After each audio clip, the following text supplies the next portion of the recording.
What is up, down, and sideways, all you fine-feathered individuals? It's League Unlocked. That is Mark. My name is Eric, and today, the weekend recap, we wrap up the regular season in 3 of the 4 major regions. LCK, you got half a month till we get there, but final week in the LPL, LCS, and LEC, and North America. By the end of the weekend, it was narrowing down 10 teams all the way down to 8. Oh.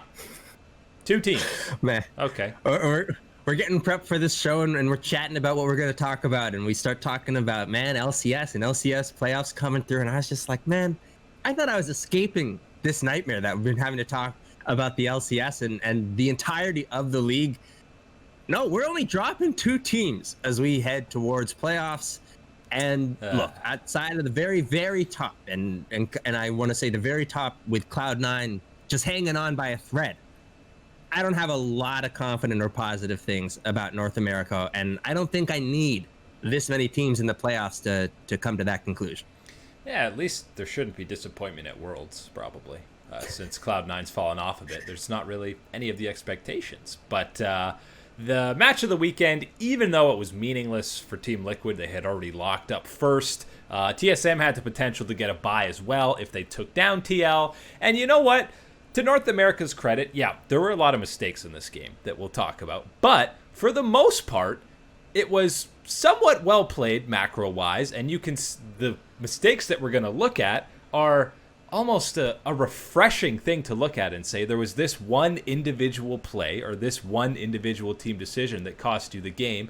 And that's, only a handful of mistakes. Usually we're talking about just, there's too many. This game was just trash. There's no point in even looking into it. But there were specific examples to look at in this game, which is a positive.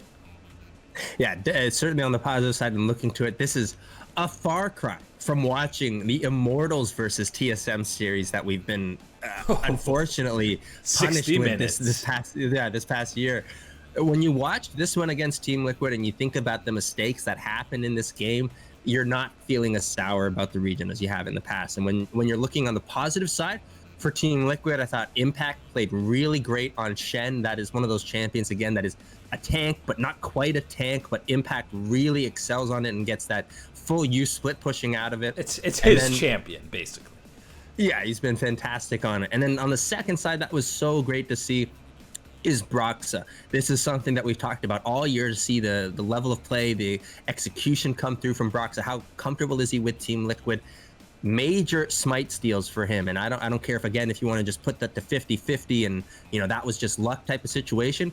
Getting yourself on that side of luck, getting yourself on that side of the 50-50 in these matches heading towards playoffs, that can give you the confidence that can legitimately help you stay on top of making sure that you are the ones getting those smites in those close situations. So I think that is a good sign for Team Liquid moving forward.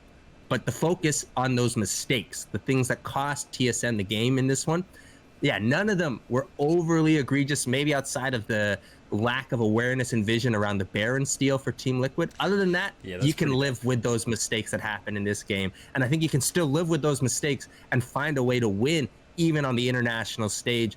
It's going to take some work, though. Yeah, it was the Dragon steals that you talked about, because otherwise TSM's contesting for an Ocean Soul at like 23 minutes. Obviously, the game would play completely differently because that's a must contest out of Team Liquid around that.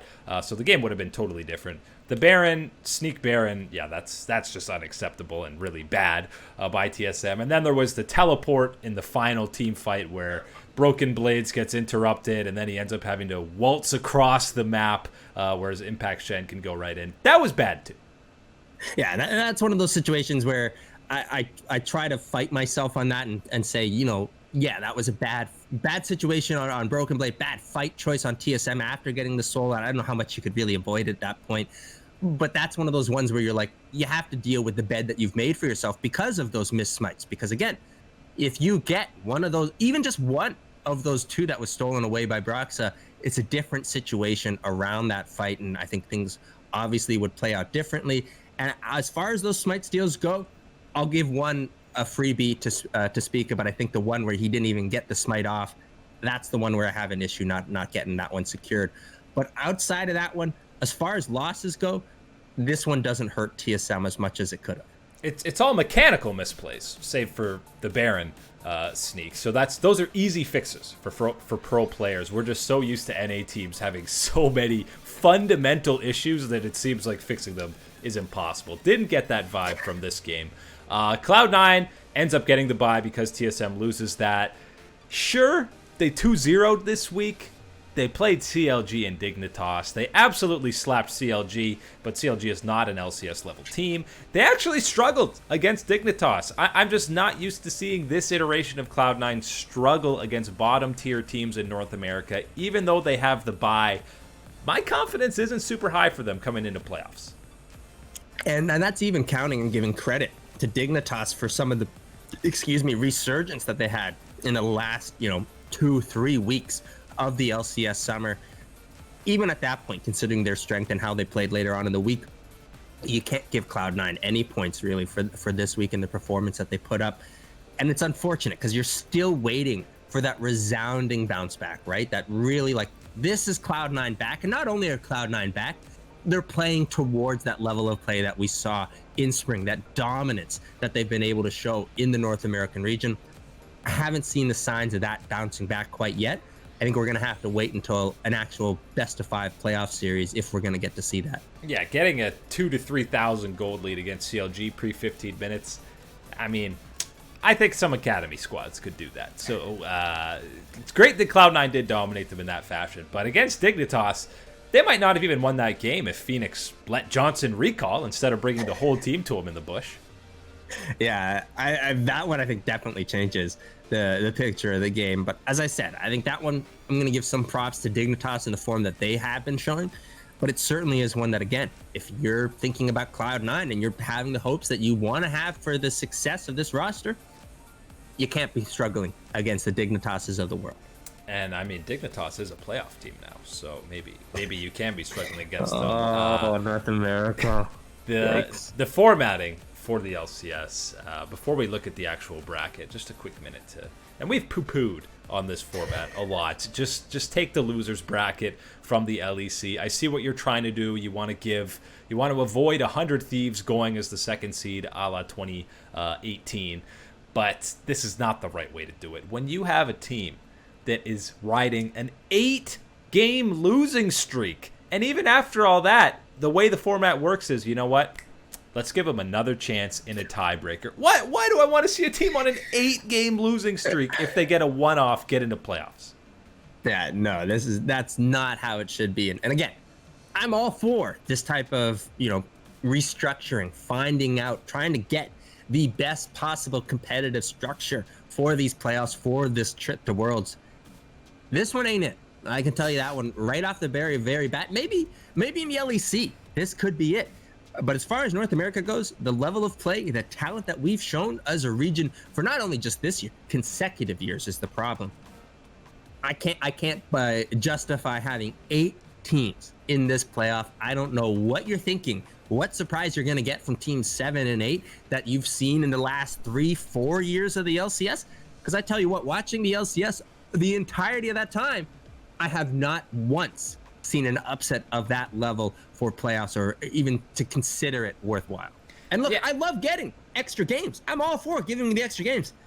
These are not the extra games you want, folks. Come on. It really just takes away from the regular season as well. Like, what is the point of playing these 18 games if you're only eliminating 2 of the squads? Now, that being said, of course, just full Worlds implications are on this playoff bracket. And if we look at what the playoffs are set up for, the first round, you have FlyQuest versus EG. Because TSM lost that game to TL, they dropped all the way to 4th. They had a chance to go second. They drop all the way to 4th. So Fly versus EG, TSM versus Golden Guardians. I feel like FlyQuest and TSM should win those. Straight up. They should win those, but on the TSM side, I'm gonna throw a little bit of caution because yes, you are crushing Golden Guardians in the head-to-head this year, but of course we all know our boy Tanner DeMonte time playing in the mid lane for Golden Guardians, and if there's any history we can look back on Clutch Gaming and his time, certainly has been in the thorn and the side of Bjergsen and the rest of TSM trying to advance in the playoffs. And the beauty is all 4 of those teams in round 1 have at least one ex-TSM member on them. So shout outs to Wild Turtles, Sven Skaren, and Hanser on the other squads. I think Golden Guardians are much better than EG. So TSM, yeah, they wanted to finish third, but if you can't beat the Golden Guardians of the world, then you don't deserve to go to Worlds, although they have looked better. Losers bracket, Dig and 100 Thieves. It's just ridiculous to say. They're sitting there waiting. Team Liquid and Cloud9, obviously with the buys. And, I mean, playoffs as a whole, you got to expect coming into it that Team Liquid, Cloud9, and TSM should be the three teams that represent North America at Worlds.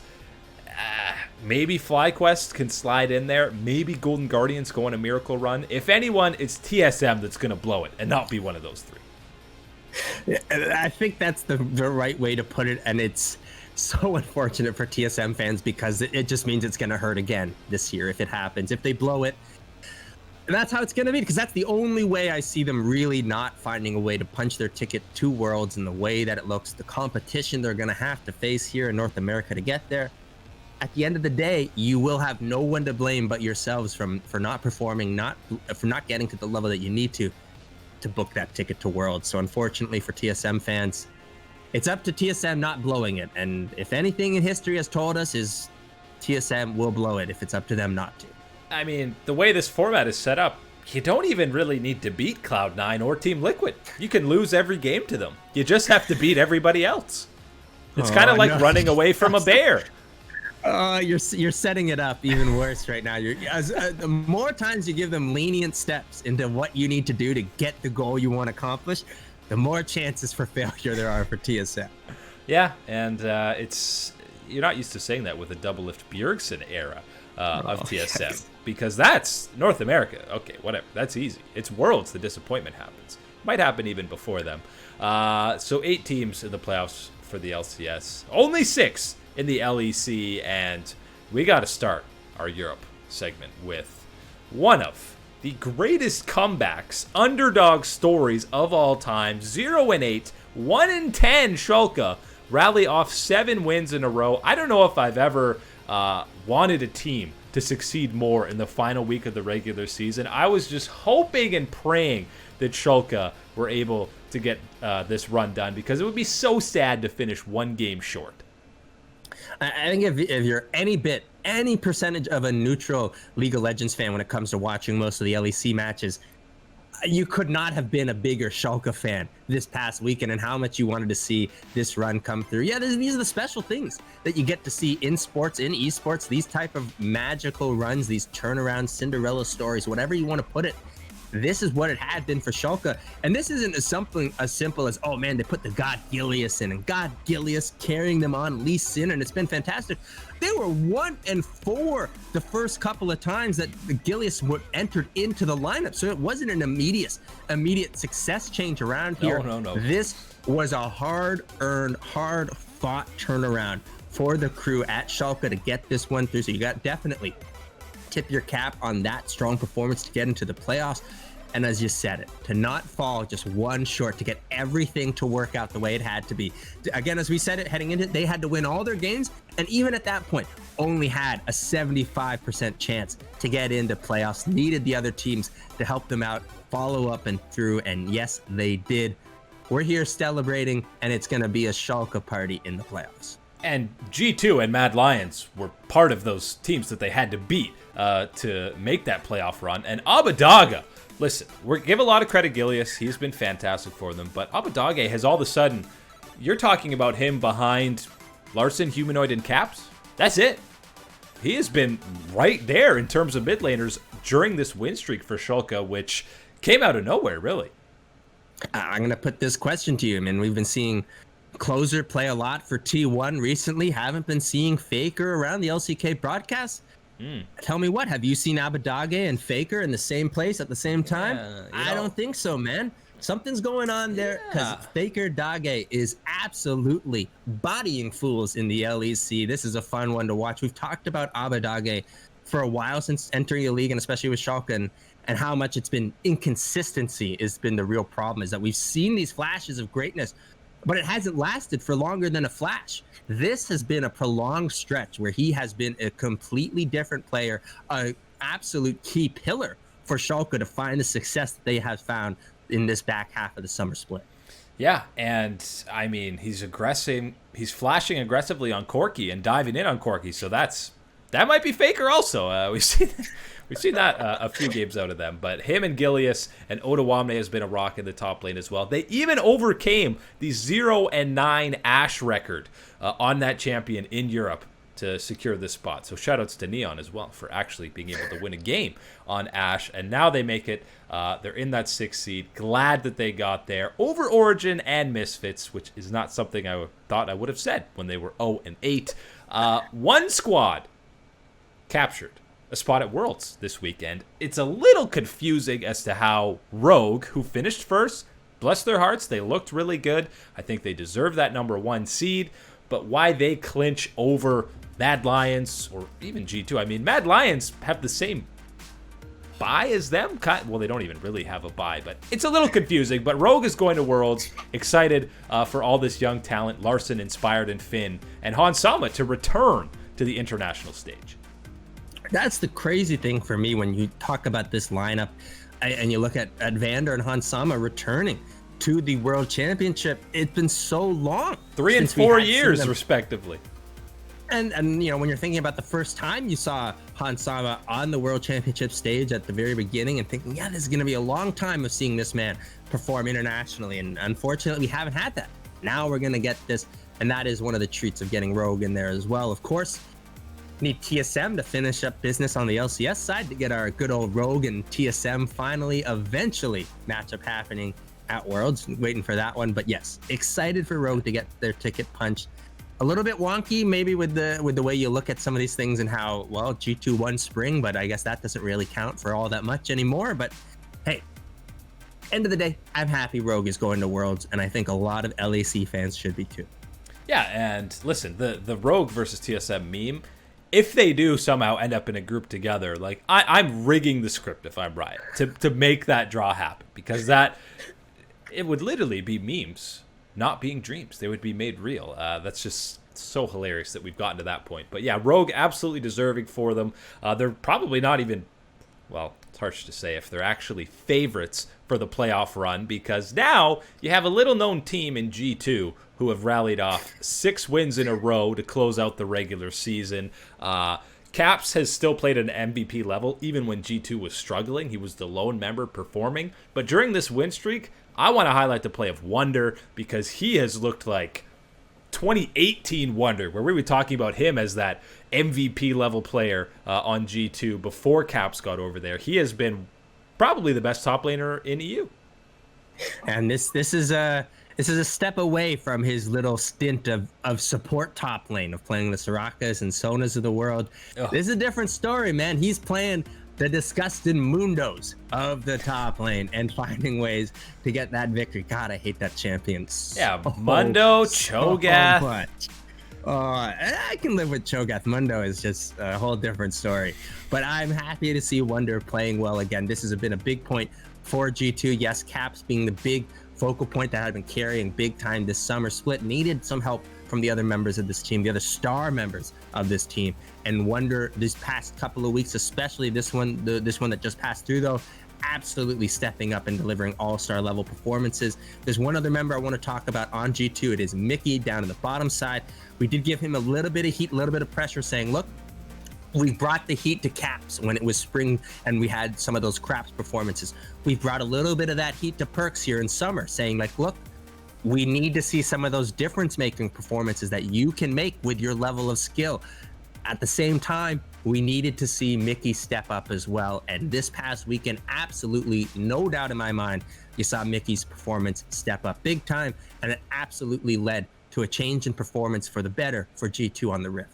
Yeah, he saved Perks' booty a couple of times, and the positioning is still suspect at times for Perks, and even for Jankos, kind of goes a little too deep with some of his counter jungling at times. So there are still question marks for G2, but we're starting to see more consistent levels of that play that we've seen from, the 3-time defending champions, which is why it's a little scary heading into playoffs. And if you look at the bracket in the LEC, we talked about in NA, it's like, and then they play the.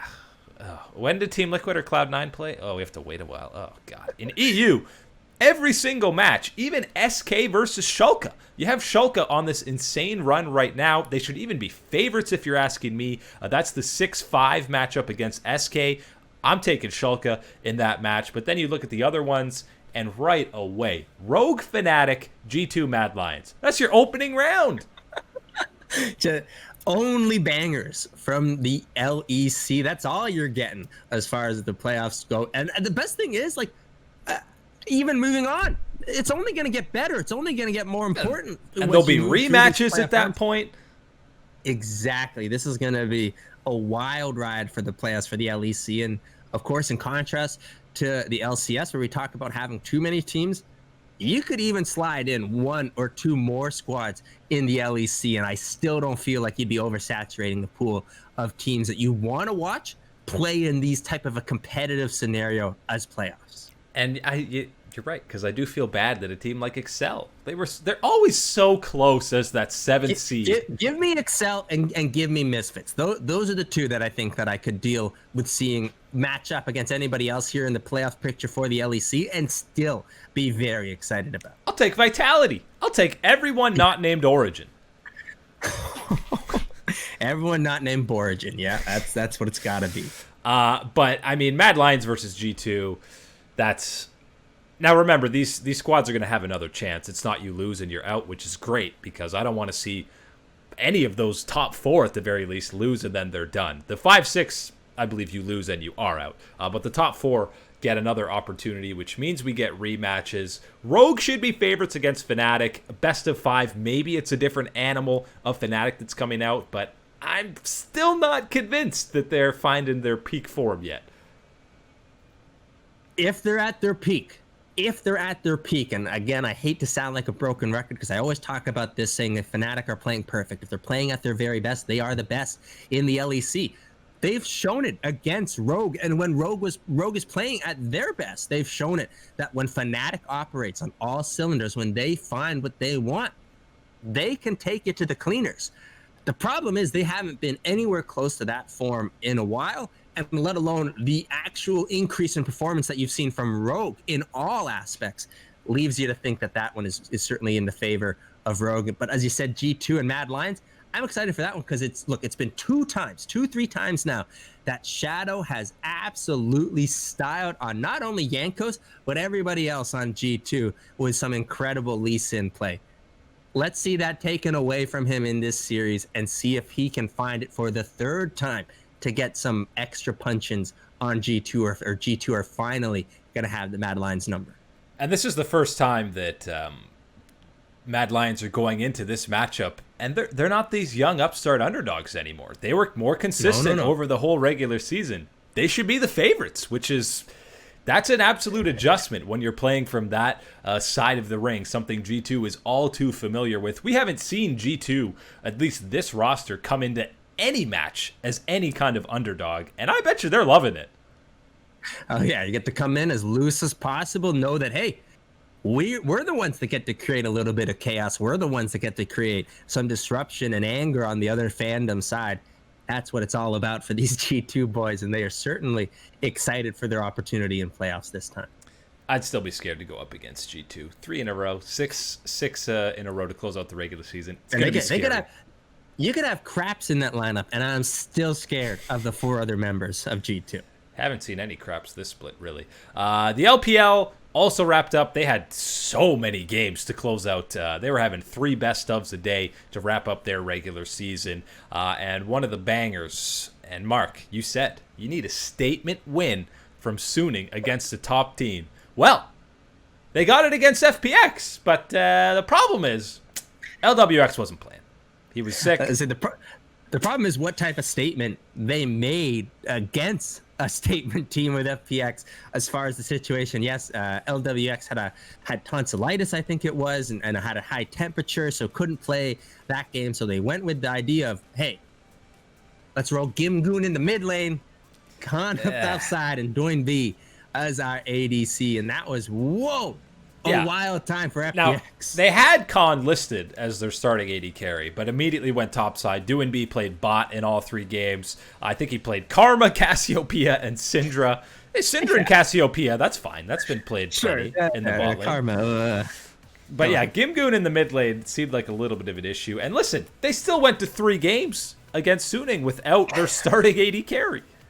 I was going to say, that's my little pause, my little hiccup for Suning, because yes, this is what we've been talking about, getting that signature win, and even without LWX, beating an FPX and beating those combination of players, that's nothing to scoff at, sure, but I can't give you the same credibility that you'd give any of these other teams when they get one of these signature wins. When you look at this one and you examine it through, I'm sorry, Suning, you're still looking for that signature win, and unfortunately, it's gonna have to come in playoffs. Well, the big dub for them is that this win got them a bye right into quarterfinals. They don't have to play that first round of playoffs. So whatever statement's made for them, I mean, they get to take a week off or so and wait until they're playing that next round. One of the other fun ones on the Rift, Vici versus IG. It was Lian's revenge, Mark, against his former squad in Game 3. Vici absolutely pumps IG. The only problem is it really did absolutely nothing for the standings. Vici finishes 8-8, still missed out on playoffs. I'm pretty sure IG was locked in for 3rd, which really, I give them the excuse that they just didn't care about this game. Really. Yeah, and that's one of those ones where it's unfortunate, sure, and people can get upset, whatever. I'm not going to spend too much energy on this one from what I saw from IG. Again, looked very much like going through the motions, weren't too invested in this one. Yeah, you'd like to win, obviously, because that's your goal when you log in. But this was also one where they were very much indifferent on a lot of things happening in this game, or maybe, we could be more proactive. Let's not do that. That's the general sense that I saw from watching IG and Vici, but certainly not a performance that you'd want heading in towards playoffs from IG, but not one that's going to dock any points as far as my excitement and the level of play that we have seen from IG recently against the top level teams in the LPL. Yeah, because even dropping those 2 games, they still had a better game score to finish 3rd ahead of Suning.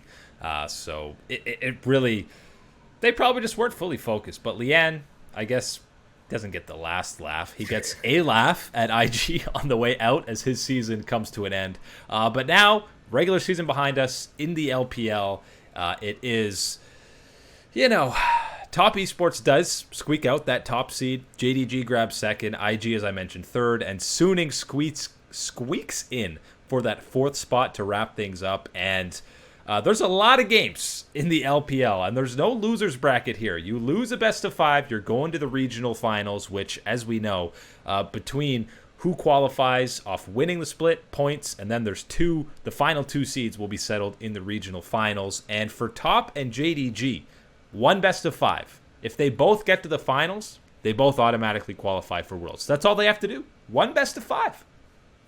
Oh man, this is getting exciting because you look at these teams, you think about how everything went in spring for the LPL, and you're starting to get your mouth watering thinking about the teams that you're going to have internationally competing from the LPL. This is going to be a real treat. As you said it, having Top and JDG, those 2 squads pretty much already 1 series away from clinching their spots. Man, this is going to create some exciting drama, obviously heading towards these games to see who's going to be it. But whoever is it, man, that 4-team squad heading out from the LPL, they're going to be looking to dish out some nasty damage to the rest of the world. And the saddest part of this playoff picture comes right in round 1. The Dreamers, the PP Leavers of Victory 5 have to go against the 8th seed, which should be a great advantage, but it's FPX. Oh, yeah, come on. This was the one that was so unfortunate about this result today, having Suning be able to come through against FPX, was that we had been waiting to see where V5 would be getting slotted in. And if Suning lost, V5 would have been in a bye, not even playing this. Right, so unfortunately, it's going to come down to every bit of divine power that the PP god has got, and he's got to PP bless the rest of his teammates to get their way through past the defending world champions, because look, we'll obviously have to wait, but I'm assuming LWX is going to be back in action for Fun Plus, because, man, this is going to be a wild series. You better believe that it's going to go the distance with teams like Victory 5 and FPX on the table. And the winner of that one will go on to face Suning. It's a revenge match for either one of them. Either Victory 5 is mad they had to play this match because of them, or FPX a little bit of revenge. The other matchup is LGD versus World Elite. WE's the lower seed, but I might give them a slight edge, to be honest. LGD's looked a little bit suspect over the last 2 weeks.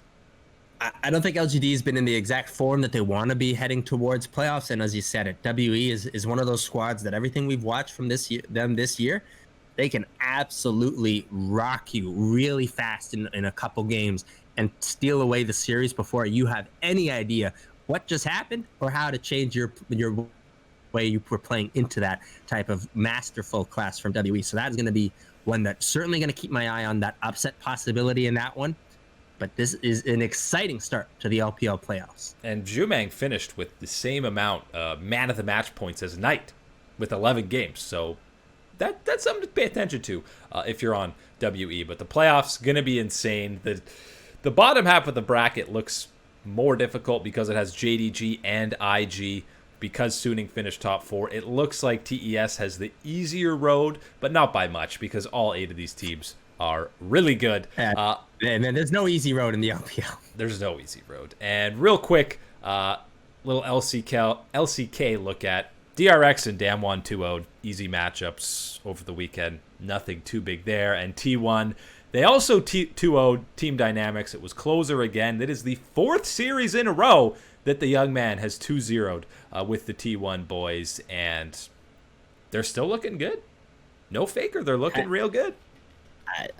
Again, Faker's busy right now. He's busy helping out with Schalke. But of course, yes, a closer stepping in, no problem for T1, making sure everything stays okay. He's continuing the trend of disgusting Zoe play by LCK mids. No problem there. One of the interesting things that came out with an interview with Coach Kim for T1 is getting closer in has alleviated some of the over too loud, too many voices trying to shot call going on. And of course, with a voice like Faker, oh my God, Faker said, I got to listen to what he's calling, what he's saying. Gank mid. Yeah. As much as I love Faker, guys, and as great as Faker is, he's human, unfortunately. He is not going to be right 100% of the time. And unfortunately, again, actually, I don't know if it's unfortunate, but the best thing about having a talented roster like T1, you have other players on this roster that are going to be able to make good reads, are going to be able to make good calls on what is happening in game. Those were getting too lost, too muddled with too much going on. You put in a rookie like Closer, nobody's listening to the rookie. The rookie's not the one making all these shot calls, especially in the LCK. It has cleared up things, and that's where you're seeing a little bit more early aggression, a little bit cleaner play from T1. So that's as far as the... Oh, tragedy. He had such a good point going about that, but hopefully it continues when Faker comes in to the lineup, that they keep on listening to the other players, because Kana is only 200 MVP points away from BDD for finishing atop the table for LCK Summer. But, ladies and gentlemen, as Mark disappears, that is all the time today for League Unlocked. Thank you very much for joining us, as always, as we go to the double screen. We will catch you guys and gals on that flippity flop.